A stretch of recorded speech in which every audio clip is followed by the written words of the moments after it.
How I stopped fearing grammar. Learn English naturally. The night I almost gave up on English, something strange happened. It began with a grammar book and ended with a smile. I remember sitting in a small room with the rain falling outside the window.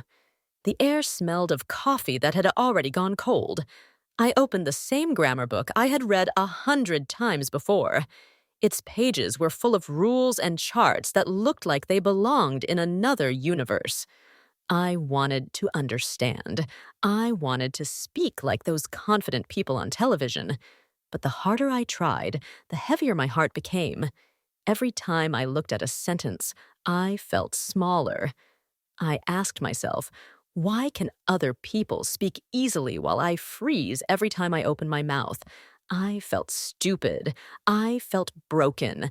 I thought grammar was a monster that I could never defeat. That night, I stared at the pages until the words began to blur. And then, for the first time, I laughed. I laughed because I realized something strange. I was not bad at English. I was just afraid of grammar. Hi, I am Lydia, and this is Learn English Listening. This is a place where we learn English with stories that speak to the heart. Here, grammar is not pressure. It is play. Tell me where you are watching from and what time it is right now. Morning, afternoon, or midnight. I always love to know who is learning along with me. Tonight, I want to tell you how grammar stopped being my enemy and became my friend. The story begins with fear, but it ends with freedom. And maybe, after hearing it, you will stop fighting grammar and start living with it. For years, I studied grammar the way teachers told me to. I memorized the rules. I copied sentences. I filled notebooks with examples. But when I tried to speak, my mind went blank. I could not remember a single thing. Grammar felt like a wall I could not climb. Every new rule was another brick. I tried harder, but the wall only grew taller. There were nights when I sat at my desk, whispering tenses to myself like secret codes. Present perfect, future continuous, conditional 1, conditional 2. The words sounded like magic spells from a book I could never master. My friends spoke English freely. They laughed and made mistakes without fear, but I could not. I was trapped inside my own mind. One afternoon, I went to the library. I only wanted a comic book to escape from my thoughts. But as I walked past the English section, something caught my eye. A young man was sitting there with a thick grammar book. He was smiling at grammar. I stopped and stared. Finally, I asked, "Why are you smiling while studying grammar?" He looked up and said something that changed my life. He said, "Because I do not study it. I play with it." I remember standing there, speechless. Play with grammar. What did that even mean? I thought grammar was supposed to be serious, hard, boring. But he seemed free. His words followed me home like a small echo in my mind. Have you ever studied something so hard that you forgot to enjoy it? That was me. I did not know it yet, but that one sentence would change everything. It was the beginning of a new way to learn. The next morning, I decided to try something new. I closed every grammar book on my desk. I opened a blank notebook instead. On the first page, I wrote one simple title. Today, the present simple. Then I wrote about my own life. I wake up. I brush my teeth. I eat breakfast. I go to work. I come home. I go to bed. I looked at those sentences and smiled. They were not perfect, but they were mine. The next day, I turned the page and wrote the same story in the past. I woke up. I brushed my teeth. I ate breakfast. I went to work. I came home. I went to bed. That was it. No complex rules, no red marks, just life in English. For the first time, grammar felt alive. It was not a monster or a wall, it was a mirror showing my day. I realized something simple but powerful. Grammar is not about remembering. It is about living. The phrase play with grammar means to learn with joy and curiosity. The phrase make peace with something means to stop fighting what you fear and start accepting it. The phrase small steps add up means little progress. Each day becomes big success over time. After that day, I made a small promise to myself. Every evening, I would talk to myself in English for 5 minutes. I would describe my day out loud. I went to the market. I cooked lunch. I watched a movie. Sometimes I said the wrong word. Sometimes I forgot a tense. But instead of feeling stupid, I laughed. For the first time, grammar stopped judging me. It started helping me speak, and that was the hidden key. Grammar was never the enemy. Fear was. Weeks later, I was invited to teach a small English class.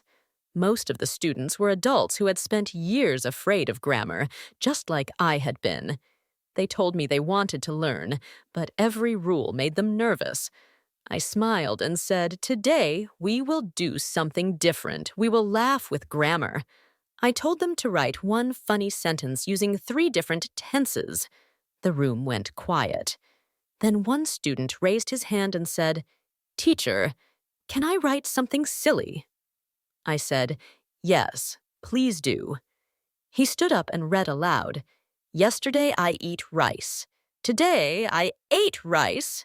Tomorrow I will eat pizza." The whole class burst into laughter. The grammar was wrong, but the energy was right. In that laughter, something changed. Fear melted away. Curiosity took its place. That day, I realized a truth that no textbook had ever taught me. You can break the rules to learn the rules. And when you do, mistakes stop being mistakes. They become your best teachers. The phrase, break the rules to learn the rules, means sometimes you must play freely before you will understand deeply. The phrase, turn fear into fuel, means using the same fear that once stopped you to push yourself forward. After class, one student came to me and said, "This is the first time I have ever smiled during a grammar lesson." That sentence stayed with me. I understood that grammar could smile back if you let it. If you could change one small thing about how you study English, what would it be? Think about it. Maybe you do not need more books. Maybe you just need to make peace with the words you already know. That day, when I heard my students laughing, I knew something beautiful. Grammar was not a prison anymore. It had become music. Grammar is not a test. It is a conversation. That truth took me years to see. Each rule, each tense, each word is like a note in a song. When you first begin, every sound feels off-key, but with time, you start to hear harmony. One morning, I sat by my window with sunlight spilling over my notebook. I wrote one sentence again and again. I am learning. I am growing. I am not afraid. Every word felt softer than before. Grammar was no longer my enemy. It was a friend reminding me to keep going. I realized that fluency is not about perfection. It is about connection. When you speak from your life, grammar will follow naturally. You do not need to memorize every rule. You need to live in English. Use it when you walk, when you cook, when you dream. Let it become part of you. Each mistake is not a failure. It is a friend whispering, "Try again tomorrow." The more you speak, the more your grammar listens. The more you write, the more your confidence grows.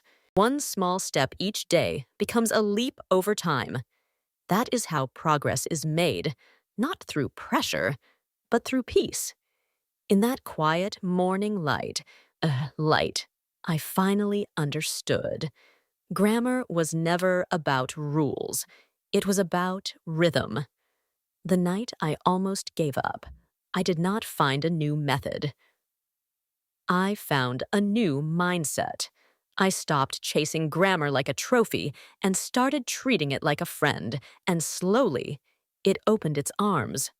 Now, when I hear someone say they hate grammar, I smile, because I know they are not afraid of words. They are afraid of being judged. Once that fear fades, everything changes. Grammar becomes freedom. At this moment, you stand between fear and curiosity. Which one will you choose today?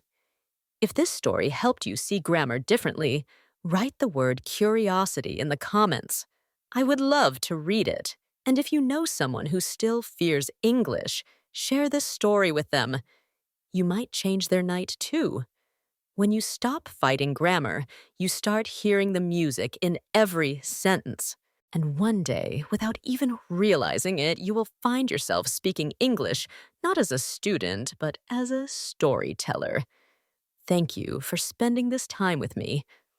I am Lydia from Learn English Listening. Remember, the goal is not to be perfect. The goal is to be present every day in every word.